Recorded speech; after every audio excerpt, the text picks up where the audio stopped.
Spending $300 a month on Facebook and Instagram ads sounds safe, but it might actually be a big risk for your business. Here's the uncomfortable truth. Low ad spend doesn't mean low risk. And if your ads aren't profitable, scaling them means scaling the amount of money you're losing. But if your ads are profitable and meet a few of the criteria that we'll discuss in this video today, then you absolutely should scale those $300 ads higher so that your business can make more money. If you're newer to this podcast, you might only know me as a Facebook and Instagram ad manager, but I actually can sit on the other side of the spectrum and be a business strategist too, since I spent 3+ years coaching inside of a very high level online mastermind group coaching program where the course creators we served were like grossing 600,000 a year and sometimes in upwards of like 1.2, 1.3 million dollars per year. And I coached them on building teams, optimizing as in getting more money out of their funnels, and of course, Facebook ads. So let's get into this episode. So where is that profit hiding in your business? Because Facebook and Instagram ads make sense when profit exists somewhere. And here are 3 places that you would want to look or think about. Facebook and Instagram ads only make sense when there's profit existing somewhere in your online course business. By the way, that's who I'm here serving, online course creators with working businesses. So there are 3 places or things that you want to think about profit-wise in your business. $300 a month on Meta ad spend can work, but in these specific situations. One, when you have immediate profit from those ads, i.e., you're running ads to a self-liquidating offer or just a low ticket offer funnel. And if you're like, what's the difference? I'd say that a self-liquidating offer would be a low ticket main offer that has an order bump right there and a post-purchase or post-sale upsell offer. But a low ticket offer by itself might just be one standalone low ticket offer. So the second kind of profit would be slightly delayed profit, as in you have an email sales sequence that follows up or is attached to the back end of a free lead magnet that somebody opts into. And that email sales sequence could be 5, could be 7 emails. And that email sales sequence does a good job of selling your offer to a portion of the people who download your free lead magnet. Maybe you have a tripwire offer on the back end of that lead magnet, and for the people who don't buy that tripwire offer, they still get the sales sequence that tries to sell them that same tripwire offer, and it converts. Okay. Another thing is if you are a online course creator that also is a service provider, for example, like me, I'm a Facebook and Instagram ad service provider, but I also have a course that teaches people how to better run their pre-existing already running Facebook and Instagram ads, right? You could be a course creator who has a course educating folks on dog obedience, but then locally you also offer the service of dog training, if that makes sense. So your profit there might be delayed, as in you know that you're getting a number of leads coming in, and a percentage of those leads, maybe within the next 3 months, are local and they end up booking your services. The third kind of profit would be a high lifetime value. For example, you might have a self-liquidating offer on the front end and you're running ads to that, or you might get leads on the front end, but then you know that your overall lifetime value is pretty high because maybe you have 1 to 2 mid-tier offers that people end up taking and benefiting from. And then after that, maybe you have a back-end membership and you know that that membership costs $29 a month and people end up staying in that membership for an average of 8 months. And then maybe on the back end of that, you have a higher, even higher end small group coaching program or mastermind that is catering people who you serve who are already operating at a higher level and just need ongoing support from you or maybe people from within your community, the type of support that you can't provide in your mid-tier offering. And so looking at the average number or looking at the total number of leads that you bring through that whole lifetime journey, you know, that customer journey, and then how much those leads become worth as they travel through your different courses and program or membership and then coaching programs. Those together help you calculate your lifetime value. So Facebook and Instagram ads do not have to pay back instantly, but they must pay your business back predictably. By the way, hi, my name is QUAY.jo. I do responsible growth advertising for online course creators who hate risk but do want growth in their business, especially online course creators with businesses that are already working and who are the primary provider for their family, like me. So if you made it to this point on the video, you might be one of the many course creators who are running Facebook and Instagram ads that could be of the four things: breaking even, slightly profitable, or inconsistent results, or just the ads are limited by poor funnel math. And hiring an ad manager like me might not make sense for your business just yet. But what you do have is an opportunity to correct your ads so that they make more money and profit for your business, which I'll walk you through some steps of things you can tweak in a moment. But to understand when hiring an ad manager doesn't make sense, listen to this following part, and then we'll go into tweaking your ads. So hiring a Facebook and Instagram ads manager makes a lot of sense when your ads are already profitable and it's clear that your business system, if you will, of converting leads into sales is already working quite profitably and you just need to scale that. And or where your time as the CEO of your business is a lot more valuable elsewhere. For example, today, actually, as I record this video, I have a discovery call with a lady who has unfortunately been running her ads herself and understands that she's clearly the bottleneck. Why? Because when she launches, she spends anywhere from like 15 to 26,000, I don't know, 23,000, whatever she said on her intake form, dollars on her launch. And her business profits a lot from that. But she recognizes that for her, running ads is quite hard, and she could spend the time doing better for her business elsewhere in her launch. And she also has three specifically self-liquidating offer funnels, of which only one is currently turned on and having ads run to it profitably. Why not the other two? Well, because that would require more time for her to manage those ads, and especially in a post Meta Andromeda update era that we're in now, she would have to be also continually, creating different ad creative to make those ads work. So she wants to hand off operations to me so that she can spend her time and thus grow the business more quickly elsewhere. Because when you're hiring a Facebook and Instagram ad manager, you should be getting, or you should be hiring, expertise, time freedom for you, faster growth for your business, and reduced decision fatigue. That's a thing. Scientifically, we can only make so many decisions per day. How many more decisions could you be making to grow your business faster if you weren't spending an hour or two a day managing your already profitable Facebook and Instagram ads? And I do want to discuss a bit high level what you can tweak to improve the profitability of your ads. But wow, please don't be someone who, as your business gets more profitable, you just go and hire an ad manager that can click buttons, because you'll have them clicking buttons and they don't understand online course business, and that's a recipe for disaster. It kind of hurt when somebody told me that, yeah, actually a lot of Facebook and Instagram ads are rather, or ad managers are rather cavalier with budget and just spend more, more, more, more, more without paying attention to the context and really understanding where the profitability of those ads lies or does not.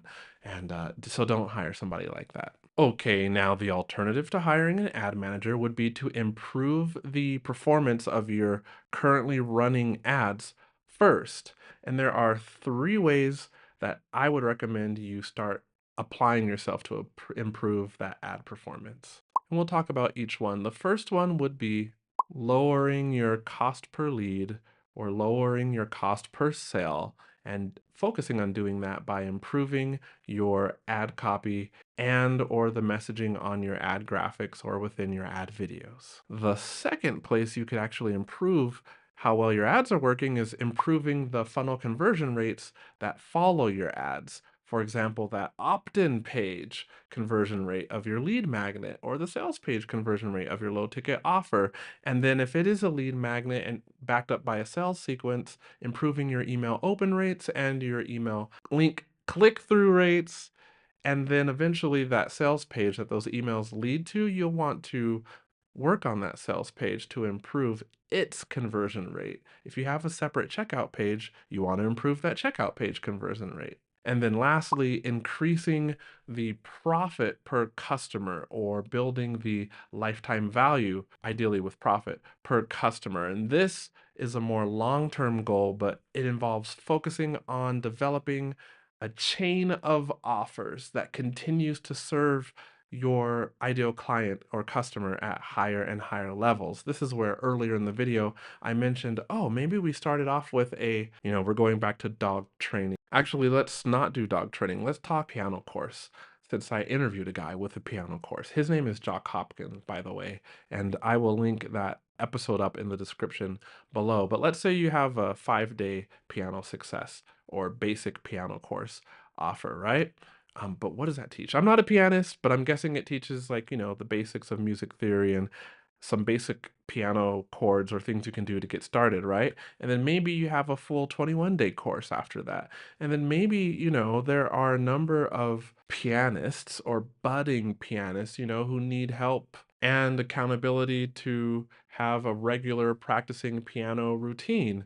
And so maybe you do that within a membership for budding pianists who, that membership provides easy to learn songs, like one new song every month, and that everyone in the membership learns those together. So the routine and the accountability is developed, and then it can also upload videos to that membership of each of them kind of achieving the goal of being able to play that piano song, either by reading the sheet music or just having memorized it, right? And so they go from month to month together as a group, learning more and more. And because you provide that, your business makes more and more. And then maybe you have this high level program after the membership for people who want to take it from just learning like basic songs to like, well, how do I go from here to, I don't know, being those people who freestyle piano? Have you seen that? Where they're like practicing inside of a train station in Paris, France, and then as they're like just playing a song, some famous person comes up next to them and sing. Am I the only one who gets lost in these TikToks and starts singing and it's like the best, most beautiful moment? Like, or maybe somebody who just wants to use their piano skills to, I don't know, get booked at places like weddings or something. But you have that support in a higher level mastermind or group coaching program. Who knows? Those are the kind of offers you end up developing as you serve more and more people and figure out what it is that they need help from you. Because, see, selling is serving, and selling should not be or need to be sleazy. People need your stuff, and therefore you have a duty to sell it to them right. Okay. And as you figure that out, you help more people. More people are satisfied with your business, and thus your business profits from it. Okay, so I talked to you about lowering cost per lead for your ads.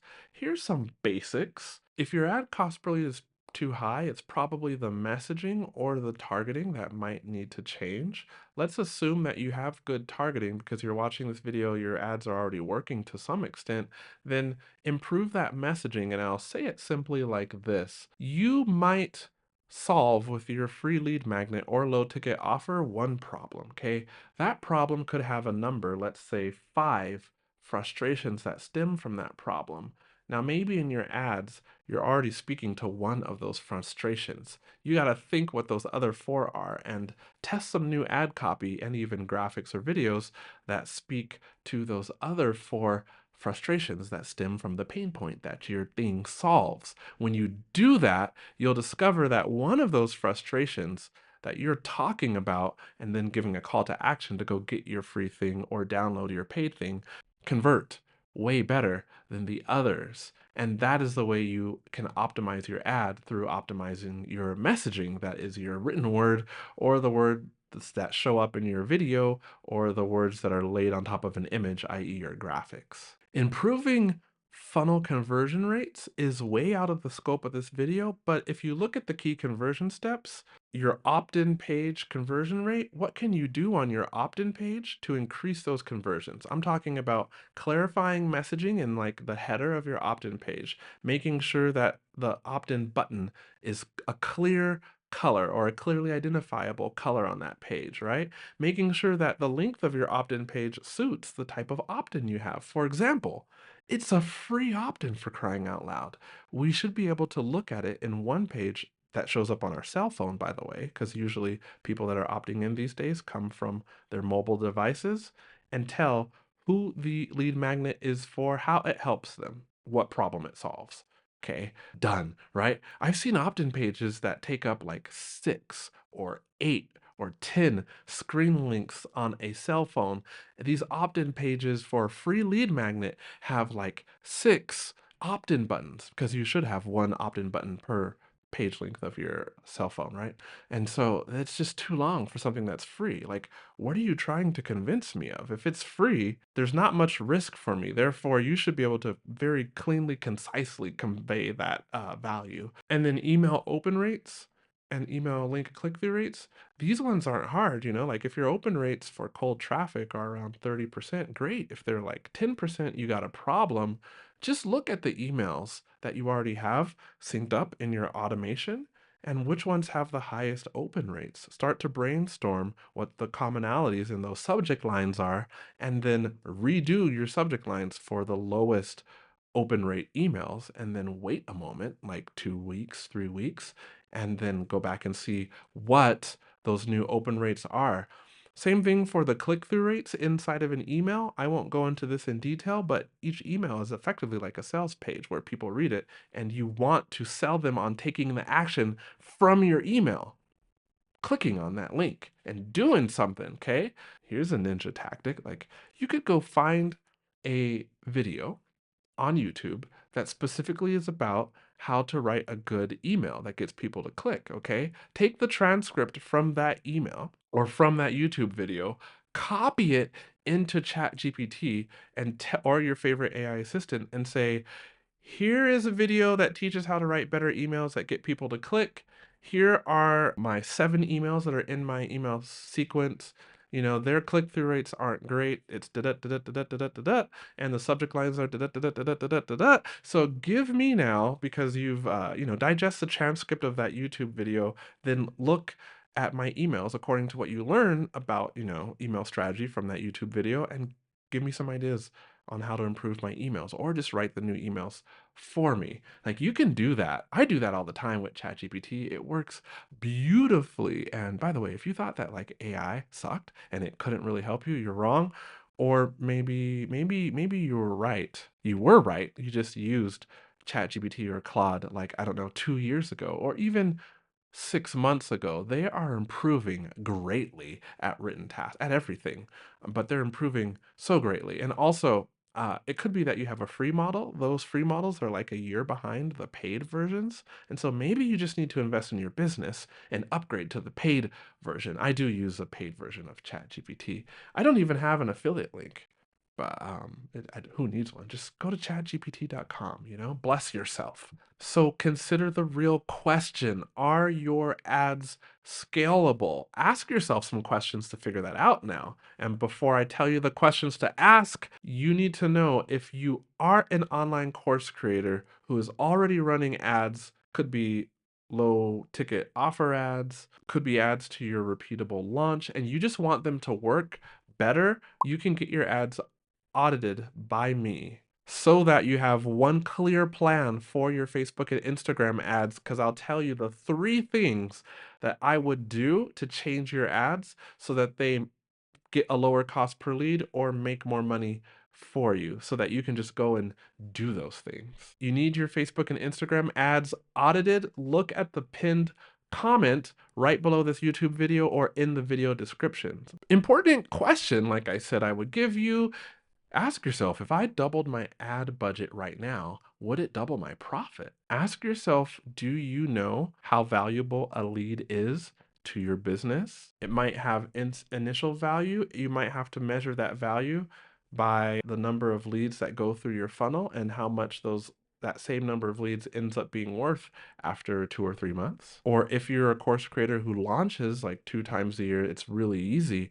You want to look at how many leads you bring in to register, let's say for your free webinar, and then as you sell, out of off the back end of that webinar, your program, like what's the value of sales or total revenue that you bring in, and divide that by the number of leads, and you can see how much those leads are worth. And remember that ad strategy is very closely related to business strategy. I always say Jesus saves, Facebook and Instagram ads do not. Meaning, more eyeballs on a poor offer does not a good business make. How strong is your offer? Having great ads can't fix that. What about the effectiveness of your funnel? What about the clarity of your messaging and the economics of your business model? YouTube thinks you should tap or click on this video right there if you're running Facebook and Instagram ads to help those ads work better for you.